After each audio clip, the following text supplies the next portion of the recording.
Hey everybody, it's Julie. Welcome back to Row & Co Farms. Coming to you from my front porch today. I wanted to do a different kind of video today, just a little more about our story, my story, and how we became a farm and a homestead and why we're doing what we're doing. I'm going to go back a few years, and hopefully this will be interesting to you guys. So I'd say about 15, maybe even 20 years ago, I was, with my parents at home, living there with them, and my mother got cancer. And so she was really on a journey for a long time to find a way to heal herself. And so that was kind of the start of natural foods, whole living, and that kind of stuff. That's how it was introduced to me for the first time. And so I really didn't participate in that at that time because I was young and I didn't really care about those kind of things, but it did plant a seed for me. And as my mom's battle with cancer drew on, and eventually she did pass away from the cancer, it just really changed how I felt about food, and I wanted to do those things for my family that she wasn't really able to do because she passed away. She was 59 years old when she died, and that was just really hard, and it was a big change for me in how I approached my life. And so, sorry.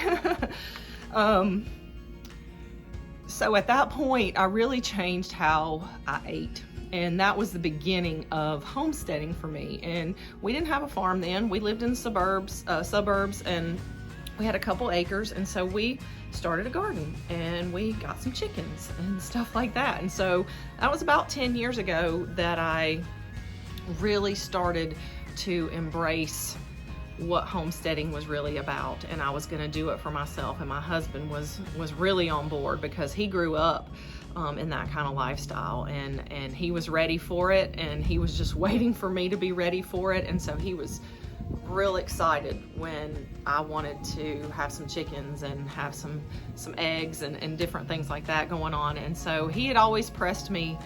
At that time, he wanted to move further out to the country, and I just wasn't ready then. And so we didn't. We stayed with our jobs. We're both firefighter paramedics, and I had that job for almost 20 years. And so that is the job that I left when we came out here to start our farm. So I'm getting ahead of myself a little bit, but so eventually, after being in the suburbs for long enough, we were really ready to find a farm and move. But the problem with that is we were gonna have to move pretty far out, at least an hour from where we were, in order to find property that was affordable and so that we could do what we wanted. But I was not wanting to commute. I didn't want to have to commute every few days or every day.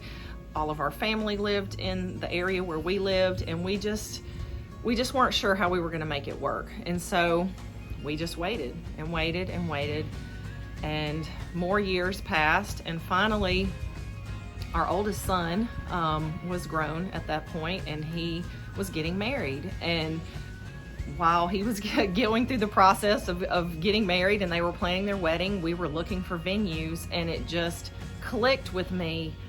We need to start a wedding venue at whatever farm we get, and that is what I'm gonna do. I'm gonna quit my job, we're gonna start a wedding venue. And it just lit a fire in me that I was ready to move. I was like, we can do this. I can start a wedding venue. I can plan this. There's no reason why I can't do this. And so we put our house on the market the next day. We were both so excited, and my husband is not a risk taker. He is very calculated about the decisions he makes. He's very cautious. And so for him to really be wholeheartedly on board with what we wanted to do, I knew it was right for us. And so we started looking. It took us about 9 months before we found a place that was really kind of what we were looking for. We wanted about 10 to 20 acres. either raw land, or it could have, you know, had some buildings, house, that kind of stuff. We weren't really picky about that. We just knew that we wanted the area to be really beautiful and the drive to the property to be really beautiful. And that honestly was the hardest thing, because so many areas were they're just clear cutting a lot, and the drive into places just wasn't what we wanted, or the location wasn't right. And so when we did finally find our house here and our property, it was great. It was an old, I'm gonna call it a barn dominium. It was a house with a barn directly attached to it. It was a very strange property. And that's part of the reason why it sat here for a long time. It had been sitting for probably 5 years, not lived in, unattended. There was a shop also, a large shop, and a guest house, a tiny house. We'll call it a tiny house. 1 bedroom, 1 bath, 1 room, you know, tiny house. And that actually became a big part of our story, because we lived in that tiny house for over a year while we were doing renovations to the main barn dominium. And I'm calling it that because it is our house. If you walk from my bedroom door out the door that's in our bedroom, you are in our barn. So it's right there. So it was a very strange property. It was kind of hard to get it financed because they wouldn't consider it as a normal mortgage. It was because they couldn't figure out how to estimate its worth because it was such a strange building.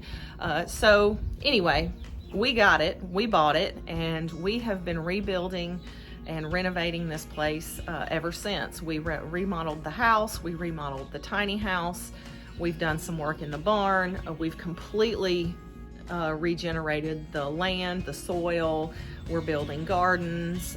It's a great place. It's a really beautiful place. We've added a lot to it since we've been here, and we really love where we are. We also had the opportunity to purchase 10 more acres right behind our property, so now we have 20 acres, which is great. But basically, the wedding venue was the thing that we were going to do. And so before we ever came down here, we talked with the local government and made sure this was going to be something that would work out. They had never had anything like this before, but we were being assured that there were already some plans in the works to change some ordinances to have something like this. So we were really excited. We went ahead and came down. We bought the place, and we started working on the plan to make this a wedding venue. And as we got into that, it became very clear that it was not going to happen. Not right away. We really went in front of our Board of Commissioners many times.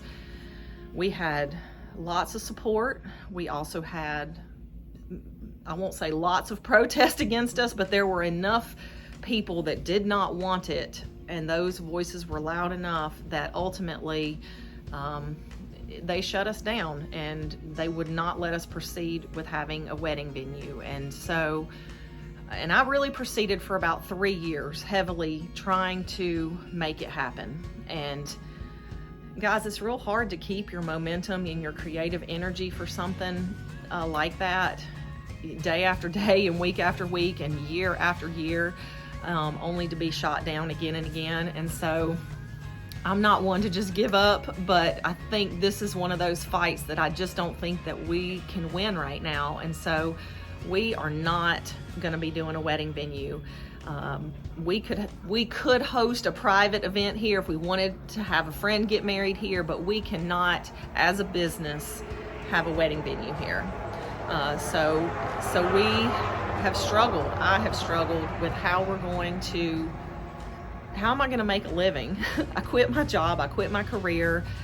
I did not leave myself a way to go back, and that was okay because I didn't want to go back. There was a reason that I didn't want to go back, and so I did not renew any of my fire and EMT certifications because I did not want to do that. But that being said, I quit my job so I could do something else, and I haven't been able to do that. And so I've struggled with what are we going to do? Because I have a beautiful farm and I really want to share it with people. I want people to see it and come to it and tour it and learn something from it.